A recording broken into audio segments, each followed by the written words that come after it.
আই অসমীৰ সুৰক্ষাৰ বাবে সাজু পঞ্চম অসম আৰক্ষী কামাণ্ডো বেটেলিয়ন। অসম আৰক্ষী কৰ্মশক্তি আৰু আন্তঃগাঁথনিত আন এক উল্লেখযোগ্য সংযোজন হিচাপে আজি বিশ্বনাথ জিলাৰ পাভৈত পঞ্চম অসম আৰক্ষী কামাণ্ডো বেটেলিয়নৰ শুভ উদ্বোধন কৰিবলৈ সন্মানীয় মুখ্যমন্ত্ৰী আমাৰ সকলোৰে প্ৰিয় মামা আহিছিলে। 2022 চনৰ 10 ডিচেম্বৰ মাহতে তেখেতে পাভৈলৈ আহি এই বেটেলিয়ন কেম্পৰ আধাৰশিলা স্থাপন কৰি থৈ গৈছিল। কিন্তু আজি 3টা বছৰ সম্পূৰ্ণ হ'ব নাপালে আৰু 2টা মাহ বাকী থাকিয়ে গ'ল। কিন্তু এই আধুনিক আৰু বিশ্বমানৰ কামাণ্ডো বেটেলিয়ন কেম্পটো আজি পুৰা শুভ উদ্বোধনী হৈ গ'ল। এনেদৰে ব'লক আমি ভিডিঅ'টি ইয়াৰ পৰা আৰম্ভ কৰোঁ।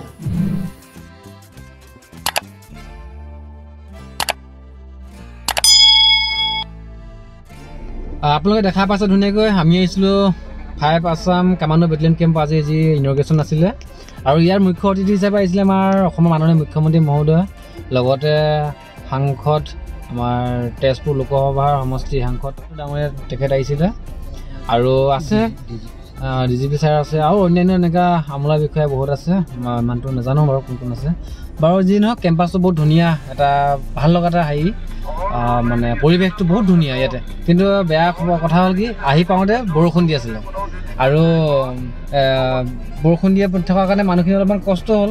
যিখিনি কামাণ্ডো আমাৰ জোৱান আছিলে ডিউটিৰ ক্ষেত্ৰত সিহঁতে মানে তিতিলে বৰষুণৰ পৰা। আমাৰ যিখিনি পুলিচৰ জোৱান আছিলে তেখেতলোকৰ তিতিলে কষ্ট হ'ল অলপমান। কিন্তু এতিয়া ভাল লগা, এতিয়া ধুনীয়া ৰ'দ দিছে, ৰ'দ দি পিনি ধুনীয়া ফৰকাল বতৰ, কি ধুনীয়া সুন্দৰ পৰিৱেশ দিছে। এইফালে তাতে মিটিং হৈ আছে আৰু এইফালে দেখাই আছে আপোনালোকক, ব'লক মই দেখাই আছোঁ।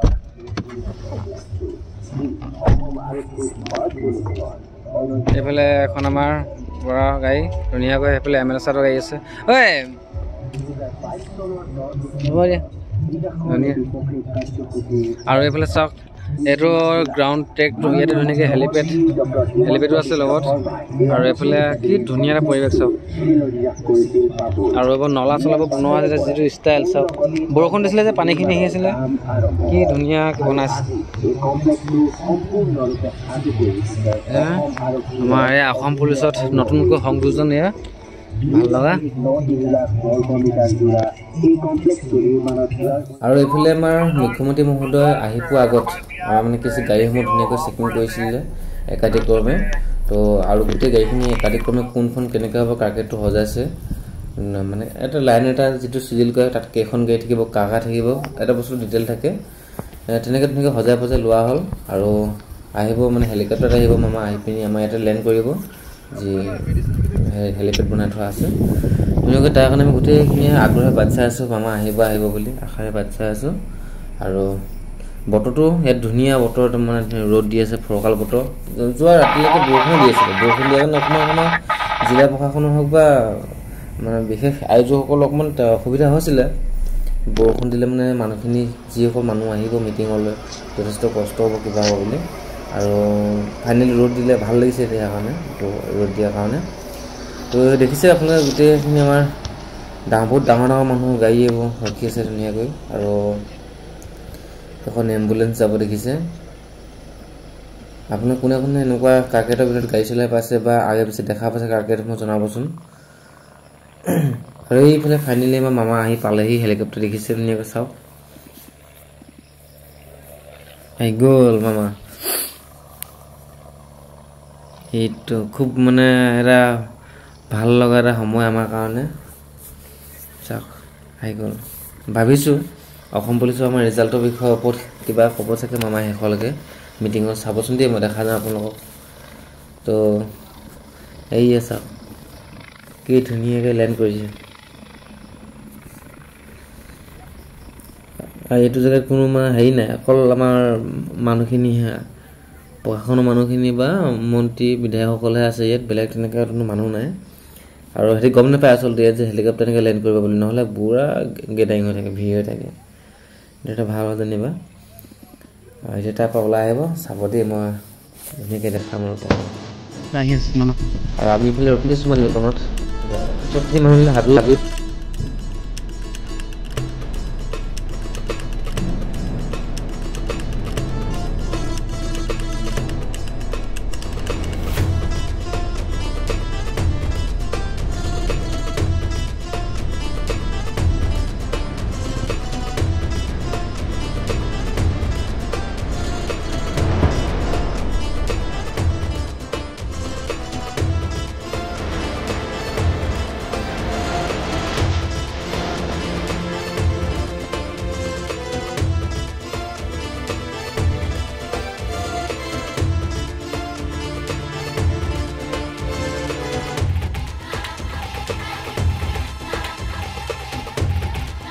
আমি আহি থকা যিটো মানে গাড়ী হেৰি ভিডিঅ' ধৰি লওক আহি থকা ৰাস্তাৰ যিটো আমাৰ ভিডিঅ' দেখাবলগীয়া সেইটো মই নাই দেখুওৱা আহি ফাইনেলি ডাইৰেক্ট আমি পাভৈ কামাণ্ডো বেটেলিয়ন কেম্পৰ ভিতৰৰ কেম্পাছৰ কিছু মুহূৰ্ত দেখাইছোঁ ইয়াতে এটা কথা জনাব বিচাৰিছোঁ আপোনালোকক যিখিনি এতিয়া নতুনকৈ ল'ৰা আছাম পুলিচৰ ড্ৰাইভাৰ কনষ্টেবলৰ ইণ্টাৰভিউ দি থৈছে আৰু এডিআৰই ল'ৰা ৰিটেন পাছ কৰি বা ভাই পাছ কৰি পিনি থৈছে তো সেই ল'ৰাখিনি চব এনেকুৱা ধৰণৰ গাড়ীবিলাকে চলাবলৈ পাব দেখা পাইছেনে ইয়াতে বেছিভাগ কিন্তু গাড়ী আপুনি বলেৰো তাৰপাছত ইন'ভা স্কৰ্পিঅ' ফৰ্চুনাৰ এনেকুৱাবিলাক গাড়ীয়ে দেখা পায় তো চাই থাকক মই দেখাই আছোঁ ৰ'ব গাড়ীখিনি দেখাই আছোঁ এইখিনি গাড়ীখিনি চাই লওক আপোনালোকে সুধি আছিলে নহয় বোলে ডিজিট কচোন কি গাড়ী চলাবলৈ পাম আমি চাকৰিটো পালে মানে তেনেকুৱা আপোনালোকক চাই লওক এইখিনি গাড়ী ইয়াত দেখা পাইছে প্ৰথম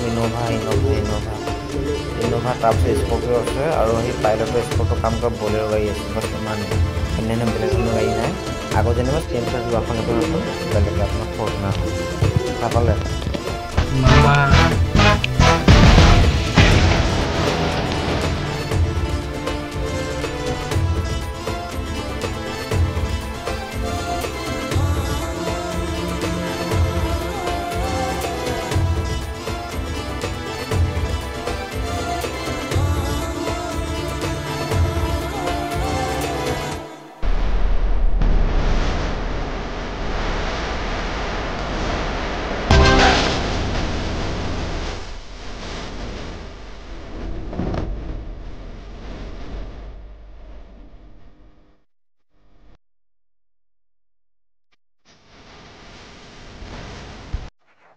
এতিয়া শুনাব বিচাৰিছোঁ আপোনালোকক মুখ্যমন্ত্ৰী মহোদয়ে আমাৰ পুলিচৰ ৰিজাল্টৰ বিষয়ে কিবা কৈছে আৰু কেতিয়াকৈ এপইণ্টমেণ্ট দিব এইখিনি বিষয়ে কিবা কৈছে চ' ভিডিঅ'টি আপুনি শুনক পুলিচৰ বিষয়ে কি কৈছে অসমৰ দৰে এখন ৰাজ্যত য'ত বিভিন্ন আইন শৃংখলা সমস্যাৰে জৰ্জৰিত এনে এখন ৰাজ্যত আমি অনুভৱ কৰিছিলোঁ যে অসমত আৰু কেইবাটাও কামাণ্ডো বেটেলিয়নৰ প্ৰয়োজন আছে ৰাজ্য চৰকাৰে প্ৰতিশ্ৰুতি দিছিল যে আমি 1 লাখ নতুনকৈ নিযুক্তি দিম আৰু 1 লাখ ল'ৰা ছোৱালীক নতুনকৈ নিযুক্তি দিবৰ বাবেও পদ নতুনকৈ সৃষ্টিৰ প্ৰয়োজন আছিল আৰু সেইবাবে আমি অসমত সিদ্ধান্ত লৈছিলোঁ যে আমি নতুনকৈ আৰু 5টা কামাণ্ডো বেটেলিয়ন সৃষ্টি কৰি যুৱক যুৱতীয়ে কৰ্মসংস্থাপন পাব আৰু আইন শৃংখলা পৰিৱেশ নিয়ন্ত্ৰণৰ বাবে আমি CRPFৰ ওপৰত ডিপেণ্ডেঞ্চি লাহে লাহে আমি কমাই দিব পাৰিম এই চিন্তাধাৰাক আমি বাস্তৱলৈ ৰূপান্তৰ কৰিছিলোঁ আৰু হাইলাকান্দি গেলেকী পাভৈ দলদলি কাৰ্বি আংলং আৰু শদিয়া অৰ্থাৎ হাইলাকান্দি জিলা চৰাইদেউ জিলা শদিয়া বা তিনিচুকীয়া জিলা বিশ্বনাথ জিলা আৰু কাৰ্বি আংলং জিলা হেডকোৱাৰ্টাৰ হিচাপে লৈ আমি 5টা নতুন কামাণ্ডো বেটেলিয়নৰ সৃষ্টি কৰিছিলোঁ কামাণ্ডো বেটেলিয়নসকলৰ নিযুক্তিৰ পিছত প্ৰথমবাৰ ভাৰতীয় সেনাবাহিনীৰ উদ্যোগত তেওঁলোকক আমি প্ৰশিক্ষণ দিয়াৰ ব্যৱস্থা কৰিছিলোঁ আৰু আজি এই কামাণ্ডো বেটেলিয়নসকলে আমাৰ অসমত আইন শৃংখলা পৰিৱেশ ৰক্ষাত নিজকে আত্মনিয়োগ কৰিছে এটা সময় আছিল য'ত অসমত CRPFৰ 150ৰ পৰা 200টা কোম্পানীয়ে সদায় আমাৰ ইয়াত ডেপ্লয় হৈ আছে কিন্তু আজি আমাৰ অসমত CRPFৰ ডিপ্লয়মেণ্ট 20টা বা 25টা কোম্পানীতকৈ বেছি নহয় তাৰ মূল কাৰণে হ'ল অসম আৰক্ষীৰ নিৰন্তৰ নিযুক্তি আৰু নিৰন্তৰ নিযুক্তিৰ লগতে উন্নত প্ৰশিক্ষণৰ ব্যৱস্থা। অসম আৰক্ষীত যোৱা 5টা বছৰত 5টা নতুন কামাণ্ডো বেটেলিয়ন সৃষ্টিৰ লগতে আমি আমাৰ বেটেলিয়নসমূহৰ বা পুলিচৰ আমি প্ৰত্যেক বছৰে সৃষ্টি হ'ব পৰা ভেকেঞ্চিবিলাক আমি সেই বছৰতে নিযুক্তি দিয়াৰ প্ৰক্ৰিয়াও আৰম্ভ কৰিছিলোঁ আৰু সেইকাৰণে কাৰ্যত আজি আমাৰ অসম পুলিচ এটা 0 ভেকেঞ্চি অৰ্থাৎ ৰিক্ত পদ নথকা। তো আজি তেনেকৈ কোনো ধৰণৰ নতুনকৈ ভেকেঞ্চি কেতিয়া আহিব কি কথা ৰিজাল্টসমূহৰ বিষয়ে তেখেতে কোনো কথা বা মন্তব্য দিয়া নাই। তো মিটিংখন ভাগিলে এতিয়া আপোনালোকক দেখাব বিচাৰিছোঁ যে কামাণ্ডো বেটেলিয়ন কেম্পৰ কিছুমান এইটো সৌন্দৰ্য দেখাম ইয়াতে জোৱানসকল আহি আছে তেখেতসকলে বেণ্ডৰ পাৰ্টি। আৰু এটা কথা জনাব বিচাৰিছোঁ আপোনালোকক যিখিনি ভাইটি এতিয়া বৰ্তমান আগ্ৰহী যে আছাম কামাণ্ডো বেটেলিয়নত ভৰ্তি হৈ দেশ সেৱা কৰিবৰ বাবে ইচ্ছুক তো তেখেতলোকে এই ভিডিঅ'টো চাই এটা অনুপ্ৰেৰণা ল'ব পাৰে মনত উৎসাহ ল'ব পাৰে আৰু অলপ প্ৰেক্টিছ ভালকৈ কৰিবৰ কাৰণে। তো আপোনালোকে যদি ভালকৈ সিলেকশ্যন ল'ব পাৰে ল'লে মানে কি হ'ব চালক এনেকুৱা ধুনীয়া ধুনীয়া ঠাইত আপোনালোকে থাকিবলৈ পাব। চাওক এনেকুৱাবিলাক আমি আগতে ক'ত দেখা পাওঁ CISFৰ ক্ষেত্ৰত দেখা পাওঁ বা মানে আৰ্মি কেম্পাছবিলাক দেখা পাওঁ আছাম ৰাইফলৰ কেম্পাছবিলাক দেখা পাওঁ এনেকুৱা। কিন্তু অসম পুলিচৰ ইয়াৰ নতুন এটা সংযোজন নহয়নে বাৰু কমেণ্ট কৰকচোন সকলোৱে কেনেকুৱা লাগিছে আপোনালোকৰ। আৰু যদি কামাণ্ডো বেটেলিয়নত আপোনালোকে সঁচাকৈ ভৰ্তি হ'ব বিচাৰে বা কৰ্মৰত হৈ দেশৰ সেৱা কৰিব বিচাৰে তেনেহ'লে মানে এই ভিডিঅ'টি চাই আপোনালোকে মনত উৎসাহ লওক অনুপ্ৰেৰণা জগাই লওক আৰু ৰাতিপুৱা সোনকালে উঠি দৌৰিবলৈ আৰম্ভ কৰক। সকলোৱে জানো আছাম কামাণ্ডো বেটেলিয়নত কি হয় আমাৰ যিখিনি কনষ্টেবল থাকে ABB নহয় ইয়াত অনলি মানে কনষ্টেবলখিনি সিহঁতৰ অকল ৰানিংহে হয় মেইনলি ফিজিকেলটো হয় মানে ইয়াত কোনো ধৰণৰ ৰিটেন নহয় আৰু লাষ্ট এটা ভাইবা হয়। চ' আপোনালোকে এইখিনি বস্তু অলপমান ফ'কাছ কৰি পিনি এই ভিডিঅ'টি চাই অহা কালিৰ পৰা আপোনালোকে ধুনীয়াকৈ প্ৰেক্টিছত লাগি যাওক।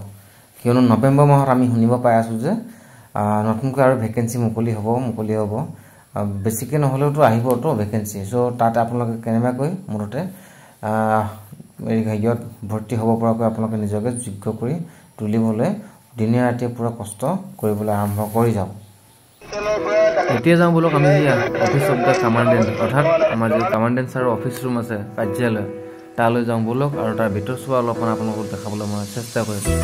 কিমান সুন্দৰকৈ বনাইছে চাওক গ্লাছ ফিটিং আছে মাৰ্বল পাথৰ লগা আছে টাইলছ লগা আছে।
এইটো আজি আহিছে আমি কামাণ্ডো বেটেলিয়ন কেম্পৰ আজি ইনগ্ৰেশ্যন আছিলে আমাৰ মাননীয় মুখ্যমন্ত্ৰী হিমন্ত বিশ্ব শৰ্মা ছাৰ আহিছে।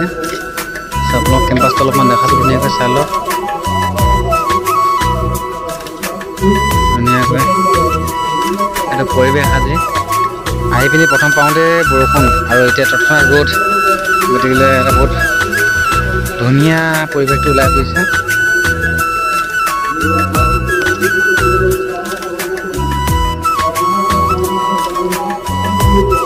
কিবা ক'বা নমস্কাৰ ইমানে।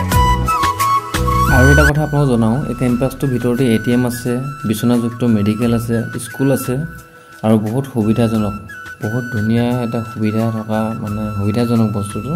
তো সেয়েহে আপোনালোকক দেখালোঁ। ভিডিঅ'টি চাই কেনেকুৱা পালে আপোনালোকে কমেণ্ট কৰিবলৈ একেবাৰে নাপাহৰিব আৰু ক'ৰ পৰা চাই আছে জনাব। আৰু ঠিক আছে, আৰু অহা নৱেম্বৰ মাহত যদিহে নতুনকৈ আৰু ভেকেঞ্চি মুকলি হয় আছাম পুলিচ কামাণ্ডো বেটেলিয়নৰ, বা আমি শুনা পাই আছোঁ বৰ্তমান সময়ত যে কামাণ্ডো বেটেলিয়নৰ আৰু নতুনকৈ ভেকেঞ্চি আহিব নৱেম্বৰ মাহত, ফৰেষ্টৰ আহিব আৰু কেইটামান ডিপাৰ্টমেণ্টৰ এনেকৈ ভেকেঞ্চি আহিব বুলি শুনা পাই আছোঁ। চ' আহিলে মানে মই আপোনালোকক মোৰ ইউটিউব চেনেলত মই ভিডিঅ' আপলোড কৰি দিম, আপোনালোকে চাব পাৰিব। সেইকাৰণে আপোনালোকে মোৰ কি ক'ব লাগিব, চেনেলটো ছাবস্ক্ৰাইব কৰি ৰাখিব লাগিব আৰু লগতে ভিডিঅ'টো চাই আজি কেনেকুৱা পাইছে আপোনালোকে কমেণ্ট কৰিবলৈ একেবাৰে নাপাহৰিব আৰু লগৰ বন্ধু বান্ধৱীকো শ্বেয়াৰ কৰি দিব, যাতে তেখেতসকলেও এই কামাণ্ডো বেটেলিয়নৰ কেম্পৰ যি মনোমোহা দৃশ্য চাবলৈ সুবিধাকণ পায়। ঠিক আছে, তো ভিডিঅ'টো মানে বহুত লৰালৈকে বনাবলগীয়া আছে। তো এয়া শেষত দেখিছে ফাইনেলি আমাৰ মামা যায়গৈ। তো চাওকচোন গৈ কেনেকুৱা লাগিলে আপোনালোকক। মই যিমানটো পাৰিলোঁ মই দেখালোঁ, আশা কৰিলোঁ আপোনালোকে ভালেই পাইছে। ঠিক আছে, হেলিকপ্টাৰখন উৰি যোৱাৰ পাছতো মই ভিডিঅ'টো ধুনীয়াকৈ সামৰণি মাৰিম। তো চাই থাকক ভিডিঅ'টি।